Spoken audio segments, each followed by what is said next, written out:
प्रतीक दिल्ली में joint family के साथ रहता था, लेकिन जॉब की वजह से अपनी माँ के साथ दूसरे शहर में शिफ्ट हो जाता है, जहाँ उसकी प्रीति के साथ लव मैरिज हो जाती है, जिस पर बहू को नापसंद करते हुए उसकी माँ पूरा समय प्रीति को परेशान करने के तरीके निकालती रहती है। प्रीति, कहाँ हो? सुबह का नाश्ता दोपहर में खिलाओगी क्या? इसमें प्रीति और प्रतीक ऑफिस जाने के लिए तैयार हुए कमरे से बाहर आते हैं, जिसे देख सास प्रीति पर भड़कने लगती है। महारानी, तुम सुबह सुबह तैयार होकर घर का सारा काम छोड़कर कहाँ चल दी? जी वो ऑफिस। हैं? तुम ऑफिस से जाओगी तो घर में जो सफाई, नाश्ता, खाने का काम है वो क्या मैं करूंगी?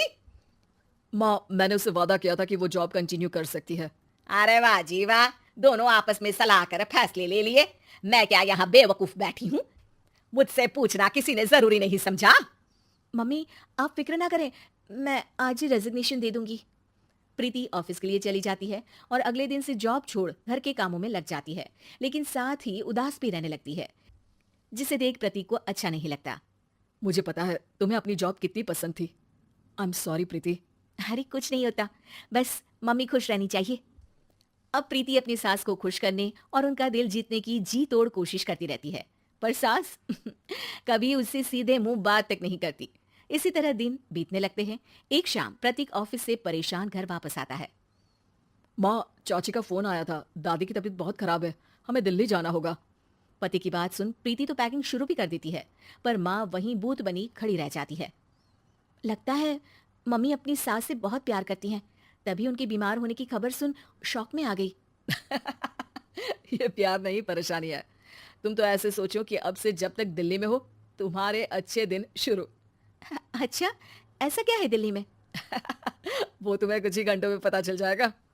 सास के रिएक्शन और पति की बात से कंफ्यूज्ड प्रीति दोबारा पैकिंग में लग जाती है, जिसके बाद कुछ घंटों का सफर तय कर तीनों दिल्ली पहुंच जाते हैं, जहां घर के अंदर पहुंचते ही लोगों की भीड़ देख प्रीति परेशान हो जाती है। हे भगवान, इतनी भीड़! प्रतीक, कहीं तुम्हारी दादी को कुछ हो तो नहीं गया ना? पागल, ये भीड़ नहीं, मेरा परिवार है। क्या इसे तुम परिवार कहते हो? अरे इसे तो जिला घोषित कर देना चाहिए। तुम्हारा परिवार का तो अपना पर्सनल बिग बॉस बन सकता है। हैरान परेशान प्रीति परिवार वाले सदमे से बाहर निकली भी नहीं होती कि सिर पर पल्ला रखे शांत तरीके से सबके साथ बात करते हुए अपनी सास को देख उसे दूसरा सदमा लग जाता है। हाय राम, ये मम्मी का ऐसा भी कोई रूप है? ये तो मुझे पता ही नहीं था। ये तुम्हारी सास का ससुराल है। तभी प्रतीक की बहन बोल पड़ती है, यहाँ आपको ऐसी ऐसी चीजें देखने मिलेंगी जो सपने में भी सोची नहीं होंगी।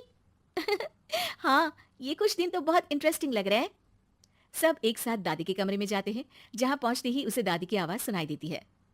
क्यों रे, सास से मिलने की फुर्सत मिल गई? दूसरे शहर जाकर छूट क्या मिली? तुम तो भटकता पंछी बन गई। इतने समय में ये तक नहीं पूछा कि जिंदा भी हूँ या मर गई। प्रीति की सास अपनी सास के पैर छूती है। अरे कैसी बात कर रही है मम्मी, आपको तो मेरी उम्र भी लग जाए।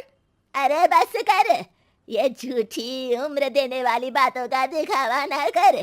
तेरा बस चले ना तो जो मेरी बच्ची कुच्ची जिंदगी है वो भी अभी खत्म कर दे। अरे बहू कहाँ है? इस पर सास प्रीति को दादी से मिलवाती है। दादी प्रीति को बहुत प्यार देती है। क्यों बहू, तेरी ये सास परेशान तो नहीं करती ना? अगर करती है तो अभी बता दे, मैं इसकी क्लास लगा दूंगी। अरे कैसी बात कर रही है माँ जी, भला मैं क्यों किसी को परेशान करूंगी? प्रीति अपनी सास का ये रूप एंजॉय कर ही रही होती है कि तभी चाची वहां आकर प्रीति को अपने साथ ले जाती है। सास की क्लास लगते देख जो खुशी मिल रही थी वो तुम्हारे चेहरे से साफ पता चल रही थी, इसीलिए ले आई। क्योंकि अगर उन्हें पता चल जाता तो तुम्हारी खैर नहीं थी। थैंक यू चाची जी। चाची और प्रीति घर में झूले पर बैठी बात कर ही रही होती है कि उसकी सास भी वहां आ जाती है। मतलब यहाँ सारा काम मैं करूं और तुम बैठी हंसी ठिठोली करो? अरे चलो जाओ, खाना बनाओ। सास प्रीति को डांट कर काम करने भेज देती है, जिसे दादी देख लेती है और एक बार फिर सासू माँ की क्लास लग जाती है, जिसे पूरा परिवार मजे से खड़ा होकर देखने लगता है। क्यों रे, मैंने तुझे काम बोला और तू उस बच्ची को परेशान कर रही है? सास की कोई इज्जत रह गई है इस घर में या नहीं? यहाँ खुद की सास होते हुए भी ज्यादा बड़ी बन रही है। अब नहीं मम्मी जी, मैं तो बस थोड़ी मदद के लिए बोल रही थी। सास रसोई में जाकर काम करने लगती है और दादी प्रीति को लेकर वहां से चली जाती हैं। इसी तरह एक हफ्ता बीत जाता है जिसमें दादी अपनी बहू को डर, इज्जत और प्यार का फर्क समझाती रहती है और प्रीति उसका मजा लेती है। वापस जाते हुए दादी प्रीति और उसकी सास दोनों को अपने पास बुलाती है। मेरी बहू जिद्दी और अड़ियल है, इसलिए उससे हमेशा सही काम करवाने के लिए मुझे सख्ती करनी पड़ती है।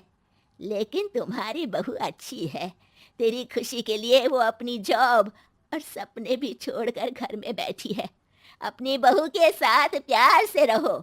और प्रीति, अगर अभी भी तुम्हारी सास परेशान करे ना, तो फिर तुम्हें पता चल ही गया है कि शिकायत कहाँ करनी है। जी, अपनी सास के ससुराल में उनकी सासू माँ के पास।